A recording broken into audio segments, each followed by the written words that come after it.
The tremendous pleasure that I've always gained from riding horses is the partnership. I don't really like getting on a horse that I don't know, especially now when I really am too old to fall off. And I really enjoy trying to suss out what sort of temperament I'm on. And it's that eventually that's going to develop a partnership. And I find it fascinating. I'm riding a young horse at the minute that does a lot of going backwards when I'm trying to get him to go forwards to a puddle or whatever it is. And I've worked out that if I actually turn him round and go backwards past the puddle, he can't stop. He hasn't worked out how to stop in reverse yet, and that's really helpful. But it's also helping me understand that he's a temperament that's quick, so can't do it, and then runs backwards. And I'm thinking, okay, I've got to try and help you learn that you've got to trust me. That if I say it's okay, it is okay. And every now and again, he's just a bit damn cheeky and he gets a smack. But I'm very careful when I do that, because basically I want him to learn to trust me and not just be frightened of me. It's a really fascinating thing, a partnership, and I guess it's probably a blueprint for a good marriage, which I didn't manage, so I don't really know what I'm talking about. But there's got to be respect. There's got to be that framework of discipline in any partnership. And the partnership you have with your horse, there's got to be a very clear outline beyond which he doesn't go. And it's probably then that my polo whip, which I always carry on a young horse because it's a nice stiff long whip and I can just go tap, tap, tap, tap. If he's being a little bit behind the leg, it's then that I might go whack once hard and say that is too far. And if you choose the right moment, and that's experience, it usually sorts it. But sometimes you can choose the wrong moment and you create a bigger problem. So it's an interesting one, that. But all the time I'm looking that my horse should trust me. And when he's fresh, this particular horse, he's a bit more of a pain. I mean, the other day I had to get off in a high street and lead him down because he wouldn't go over the 30 painted on the ground, 30-mile-an-hour limit. I thought, I'm not having a fight here. There's queues of traffic behind me and they're coming down the other line. I'm just getting off and walking him through, and we'll deal with that another time. But it was also, he was fresh. He hadn't been out for a few days, and I think they're much worse. They can be much more argumentative when they're fresh. But it's all developing trust within the respect. And respect is a very important word from both sides. I respect my horse for what he can do, and he respects me for how I treat him and what I would like him to learn. And they love to learn, horses. I really do believe that. They're not that happy without a job. And I'll take you down another little alleyway. We've had a horse that's been off for 2 or 3 years for various reasons. And she's a sweet, sweet mare. We put her in foal and she's just taken, and she's about 2 months in now. And we both notice her disposition has changed in the field. She's almost like she's proud. She almost must know there's something going on in there, some instinct. Horses need a job, and I really hate seeing horses without a job. And that would be my counterbalance to what gives you the right to ride a horse. So this development of a partnership is what gives me the most pleasure. It might be the first event at 60 centimetres that he and I get round gives me as much pleasure as maybe 5 years down the road when we finally get round Badminton. Because each milestone is a development of the confidence that we have in each other. And it's a slow process, but it's a wonderful process. It's a journey, and anybody that's lucky enough to bribe an owner to come and help them offset the costs needs to understand that we're on a journey. We're not there for the red rosette. If that comes, that's a bonus. It's a wonderful journey of developing the trust of the horse. And it's not just in you, for sure he has to trust you. He also has to trust himself. Another lovely example with said young horse, I saw an ideal steep bank off the track, and it obviously been used by motor bicyclists or bicyclists. It was quite warm, but it was very steep. So I went up and he sort of, had to push quite hard to get up to the top. And then I thought, well, I could come down exactly the same track, which he knows, but I'll just come down a couple of trees up to the side. And he got to the edge and it was pretty vertical. He went, I don't know that I can do this. And I said, I just sat back. I said, I'm sure you can. Gave him his head and just encouraged him with my legs. Said, I'm sure you can, I'm sure you can. And if he'd said, no, I really, really can't, I'd have just popped back to the place that he'd come up, which was just marginally kinder.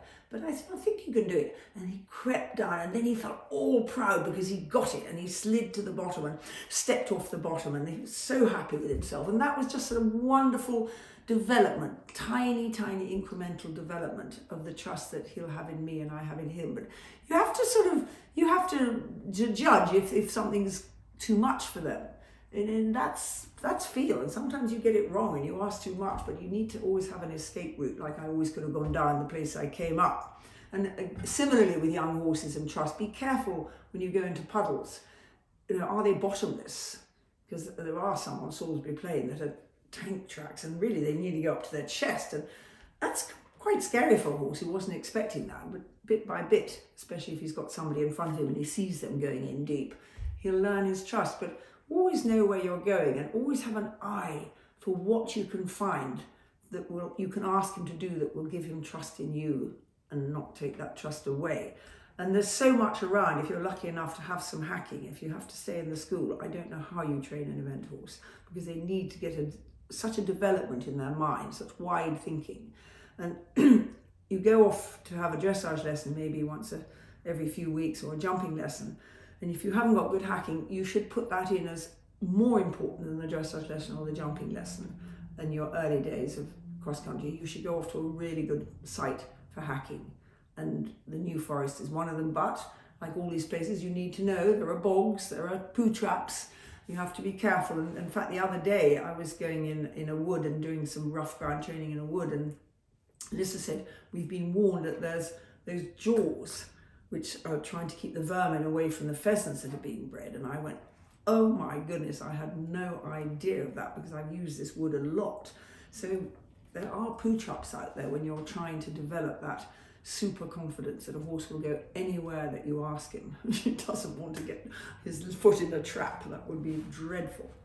But the pleasure that when I ever think of eventing, I say, what is the pleasure that I derive? Why do I want people to understand about cross country? It is because that feeling of an animal, half a ton, trusting you is very, very powerful. And in a way, they are less complex, the relationships with horses, than those with people. Principally because horses can't reason, which is something that a lot of people don't understand, because the only mammals that I'm told can reason are dolphins and a certain sort of chimpanzee, and every other mammal, even though you'd swear your dog reasons, associate ideas, which is very, very close, but it isn't reason, and that's what makes the relationship that bit less complex than a human relationship. So I think a lot of us seek solace in our horses and the relationship they give us. And fundamentally, a horse is a giver. And he has to be a giver, because he's the only animal in the world, if you think about it, that does so many different jobs all across the globe. Some in the name of sport, many in the name of industry and work. There is no limit to how much a horse will give if he understands what you want. And I'm always saying, be clear, be fair, be consistent, and then he will understand. And horses change so much their jobs in life. You have horses that have done so many different jobs, and they really can hack it if you're clear, fair, and consistent. And those are three really good words to have. And always remember the framework of discipline. Sometimes a horse will take you too far. The other day, mine wouldn't come out the drive. Just started to sort of cavort around. And I thought, hey, that's not a very good thing to do. And then I spied out the corner of my eye what I think it was, which was cyclists coming up the road. So I just left him bent the way he's going, because if a horse's neck is bent, he very rarely can do anything naughty. And just say, right, we'll just stay here until these cyclists have come up the road and past us, and you can watch them the whole time. And he couldn't really get away because his neck was bent round. And he watched them go past. And then I said, right, would you like to walk on? He said, yep, no problem. And there was no argument. There was just, we took some time, and I didn't have too much more trouble on that ride. But they always tell, like children, they're always going to test you. If they've got character, and you need a horse with character, they're going to push you here, they're going to push you there. And you need to have a feeling, and you'll only get that feeling by doing it and doing it wrong. You've got to have a feeling of when you say that's enough. And it's the same with bringing up children. By the time you're brought up about 6, you're probably quite good at it. Not many of us have the opportunity to bring up lots and get better at it. So anyhow, I leave you with the feeling that our sport, eventing, is built on cross country, and that's how we want it to remain. And to feel that pleasure that cross country can give, you have to train your horse from the get-go to go anywhere you want him to go. And I'll never forget that being the first words that were told me when I started out. Your horse has got to believe in you, that he'd drop off the edge of a cliff. He goes anywhere you train him to go, but he'll only do that because he believes in you and trusts you. So just beware of the poo traps that are out there when you're going off piste to do the things that help him learn trust in you and in himself. And don't forget, it is very important that you both have fun. There is no point in doing this game if you don't love it.